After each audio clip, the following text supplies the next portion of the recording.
Verse 24, if anyone would come after me, he must deny himself and take up his cross and follow me. For whoever wants to save his life will lose it. Whoever loses his life for me will find it. What good will it be for a man if he gains the whole world yet forfeits his soul? I mean, he's just talking right to these guys' mindset. I mean, what's their mindset? I mean, Jesus is building this new kingdom, and there's going to be tremendous blessing, and they're probably even thinking about wealth at this point.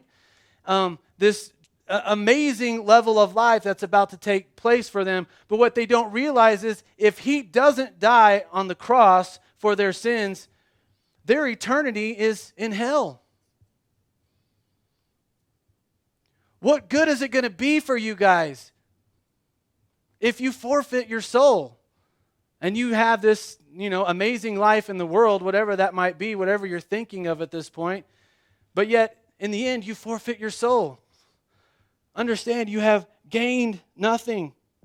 For the Son of Man, this is 27, for the Son of Man is going to come in his Father's glory with his angels, and then he will reward each person according to what he has done. I tell you the truth, some who are standing here will not taste death before they see the Son of Man coming in his kingdom. Now there's, that last part, what is Jesus actually referring to?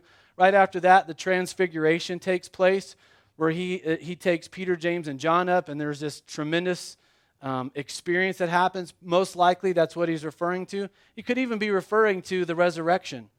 And when he begins to appear to some of them, that he's referring to that piece. But he points to the end of time, and he says, the Son of Man is going to come in his Father's glory with his angels, and he will reward each person according to what he has done. And suddenly there's this responsibility placed upon us, those of us listening to him. Oh, we see his part. He's made his part very clear. I am going to suffer at the hands of these people, and then I must die, and then on the third day I am going to raise from the dead. And then there's going to be this time when I return. And when I return, there's going to be this accountability time. And this is what we've been talking about.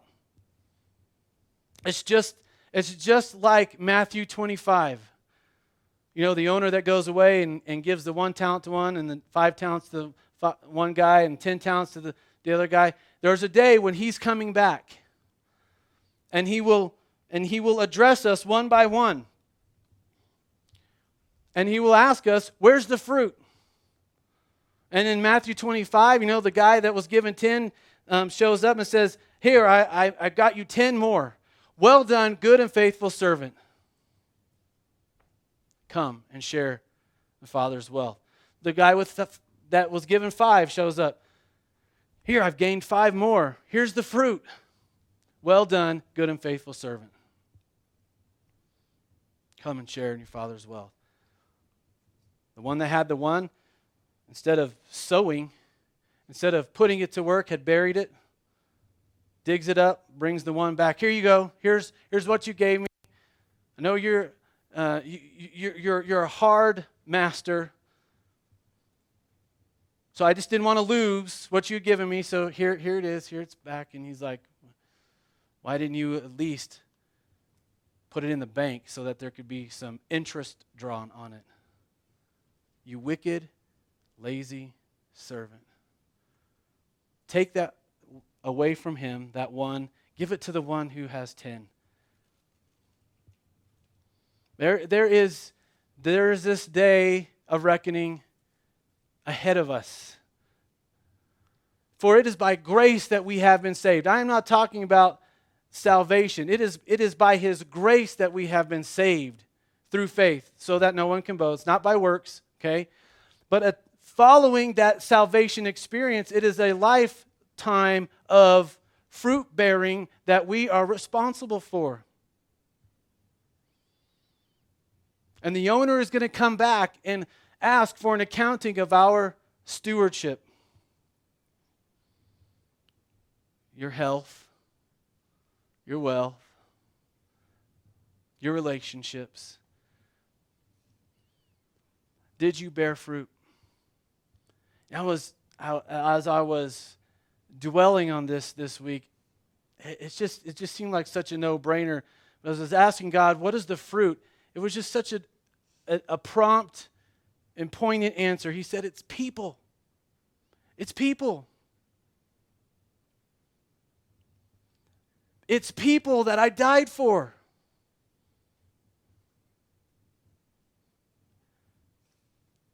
It's people that I suffered for.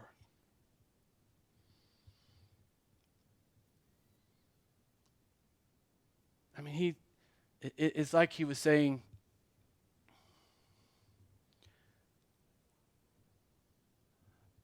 who are you bringing with you?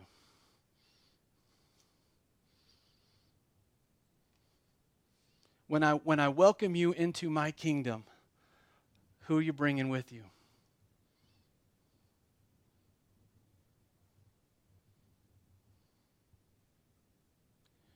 Now, obviously, I'm not responsible for people's choices.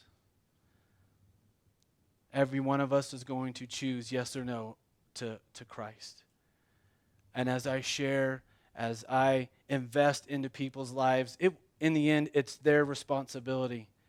But God's going to know, what did I do? What kind of effort did I put into this life, through this lifetime, to bring others with me, as many others as possible?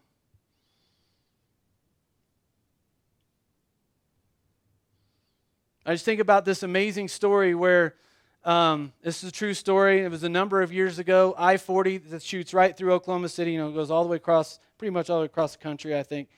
Anyways, east of Oklahoma City, before you get into Arkansas, there's this bridge. You travel right over a lake. And on this one particular day, the bridge collapsed. And a couple of vehicles had gone over and were in the water. And this guy pulls off to the side of the road, and he stands out in the middle of the road, and he's just waving at people as it's the interstate. These people are flying. And he's out there, he's gotten as far out ahead of that bridge as possible, trying to get everybody's attention. Why? To keep them from going over the edge. This is what we do. Right? It's about people. Saving people out of an eternity in hell. No matter how young or old they are. This is why Jesus went to the cross. Disciples couldn't understand it in this moment. Peter didn't have the big picture in mind. No way, this is not going to happen to you. Get behind me, Satan. You're not going to keep me from doing this. You've already tried this once before, probably numerous times. We see it here. He's talking directly to Satan. You're not keeping me from the cross.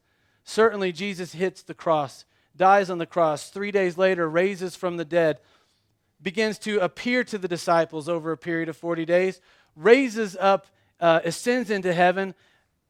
A number of days later, the day of Pentecost, Acts chapter 2, they're baptized in the Spirit.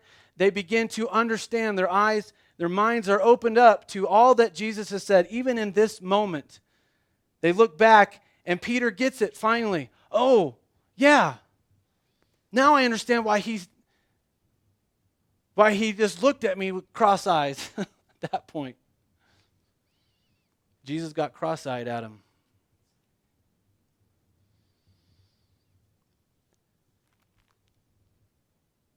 The Son of Man is going to come in his Father's glory with his angels, and he will reward each person according to what he has done. If that happened today, would you be ready? Who would you bring with you? And understand that this is what this is all about. It's not about brick and mortar. It really isn't. This is about people. The percentage of people that are in the kingdom, as far as the church can tell today, in Teller County is minimal. It's way less than 20% of our community. There are thousands of people around us driving off that broken bridge. That's where they're headed right now. This is about people. I love dreaming about the Phillips family, a family that you and I don't know, that in 2 years down the road, when we're finally gathering together on Sunday mornings, this family invited by whatever, maybe it was a family invited by you, maybe they just saw the building and wanted to check it out. Who knows what the possibilities are, but they walk into our fellowship, experiencing the ministry of our First Impressions team. They're able to walk right through the round room as it is now, which will be a hallway, and they drop off their baby because the nurseries are going to be right over here now. Check in their kids for powerful children's worship.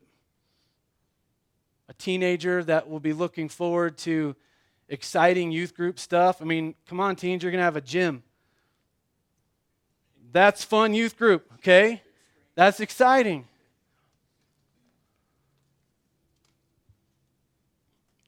Maybe they got connected into us because of our adult sports ministries taking place in there. I mean, this is about people. And what we're doing now, the investments that we are making now, the commitments, the pledges that we're making now is about souls that you and I may never meet. If Jesus tarries another 50 years, people will be encountering God in this building after you and I are gone. And essentially, your dollars are like you still standing there waving. You see? That's this investment idea, this kingdom economy that is way off the page. It's way off the paper. And it doesn't end. It'll ring out into eternity, those that you bring in with you.